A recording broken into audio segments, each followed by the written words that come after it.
Juga program-program kredit juga yang sekarang banyak dinikmati ibu-ibu rumah tangga. Kredit Mekar.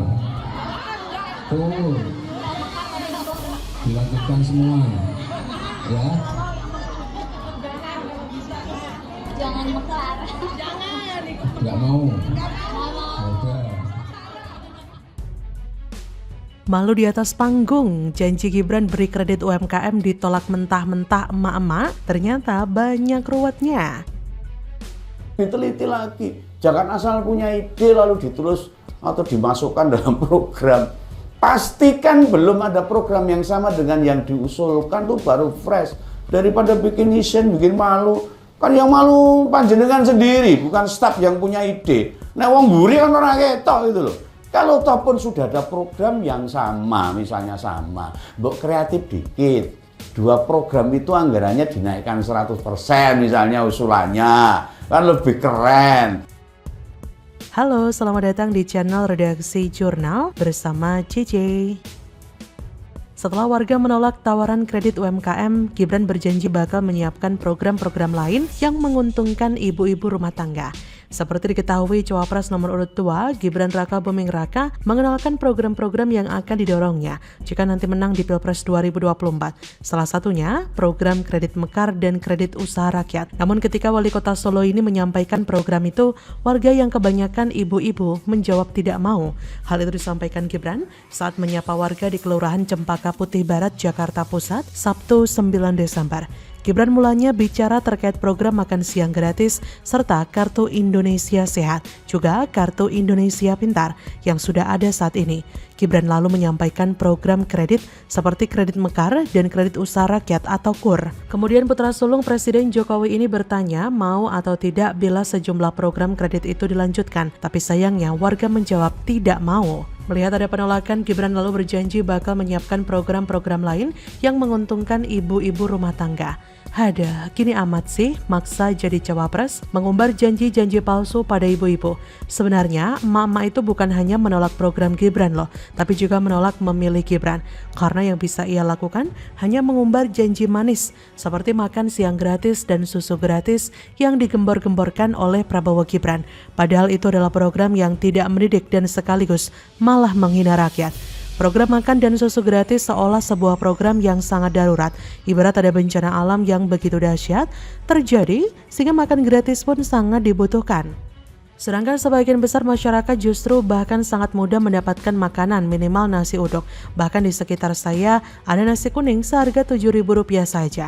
Bukan cuma itu saja, ada banyak warga yang berinisiatif melaksanakan kegiatan atau program Jumat Berkah, di mana setiap Jumat membagi-bagikan makanan secara gratis kepada siapa saja yang dianggap tidak mampu di sekitarnya. Apalagi kalau di bulan puasa, ada banyak makanan yang dibagikan secara gratis.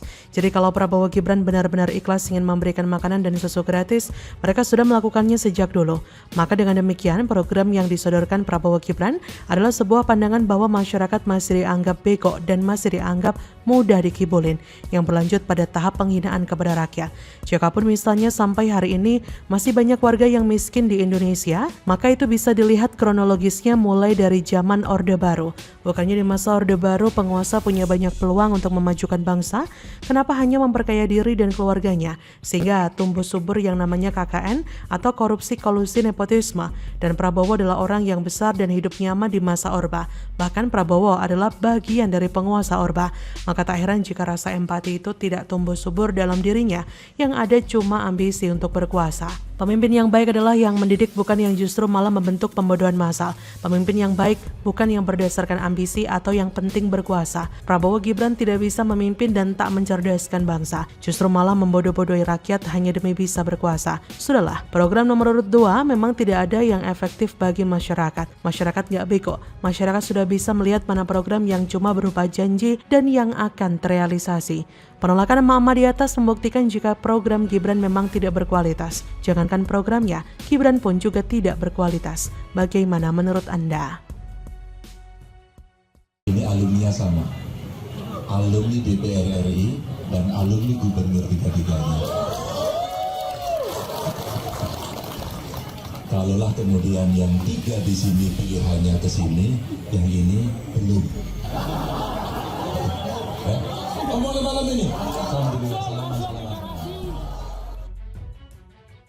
Telak menghantam muka Anies Caimin, jubir Timnas Amin acungkan 3 jari, hadiri kampanye Ganjar.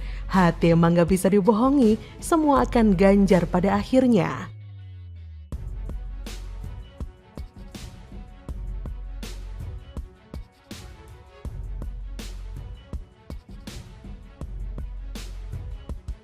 Kita lihat pada saat pelepasan Pak Ganjar dari kantor gubernur kemarin itu ratusan atau ribuan karangan bunga, dan yang dapat seperti itu cuma Pak Ganjar.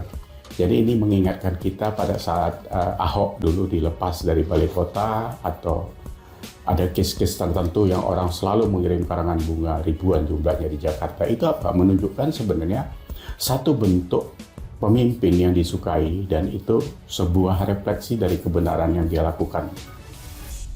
Halo, selamat datang di channel Redaksi Jurnal bersama JJ.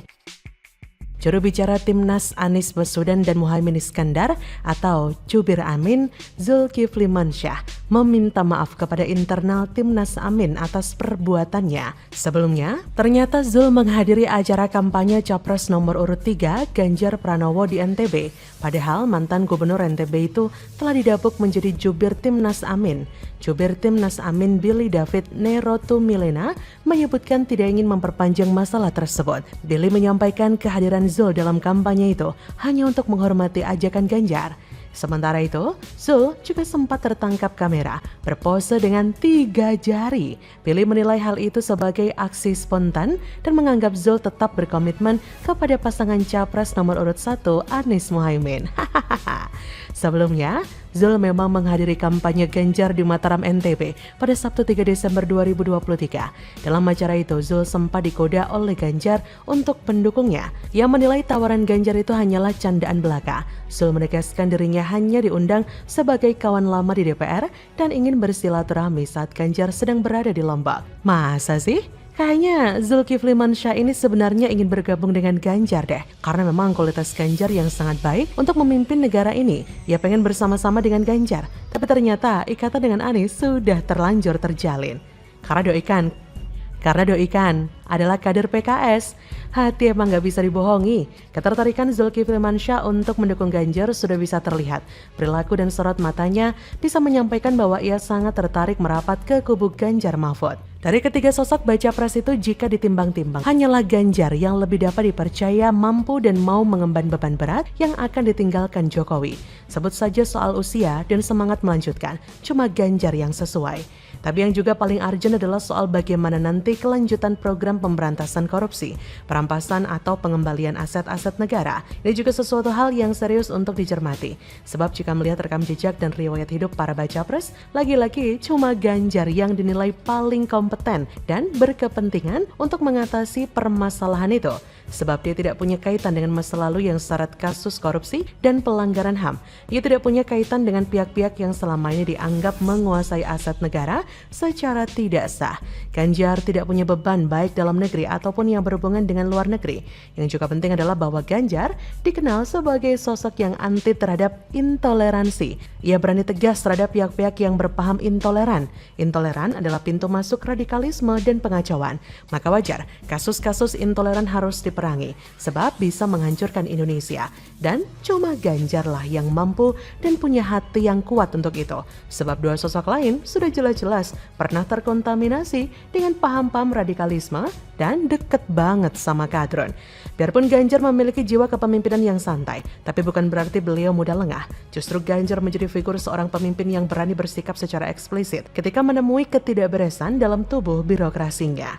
Contoh konkretnya korupsi, Ganjar gak segan loh memberikan sanksi berat kepada para pelakunya, misalnya berupa pemecatan. Bukan tanpa sebab, Ganjar menjadi karang. Semua itu karena beliau ingin menciptakan lingkungan pemerintahan yang memegang teguh sikap transparansi di tubuh birokrasinya. Dari sikapnya itulah yang pada akhirnya mampu membawa Jateng melahirkan 29 desa anti korupsi hingga mendapatkan apresiasi dari KPK. Program serta prestasi Ganjar di atas belumlah terkupas semuanya, karena akan semakin panjang tulisan ini apabila ragam kemaslahatan Ganjar dikuliti secara keseluruhan. Nah, sampai di sini seharusnya mampu dong memberikan wawasan. Jika sejatinya memilih pemimpin tentunya nggak sembarangan ya, tapi kita perlu selektif dan jeli untuk mendalami sepak terjang mereka, para kandidat capres. Apakah sebelum memantaskan diri maju pilpres, mereka mempunyai bekal pengalaman yang cukup atau justru minim? Semua akan ganjar pada akhirnya. Jarji jarbeh, ganjar siji ganjar kabeh. Bagaimana menurut Anda?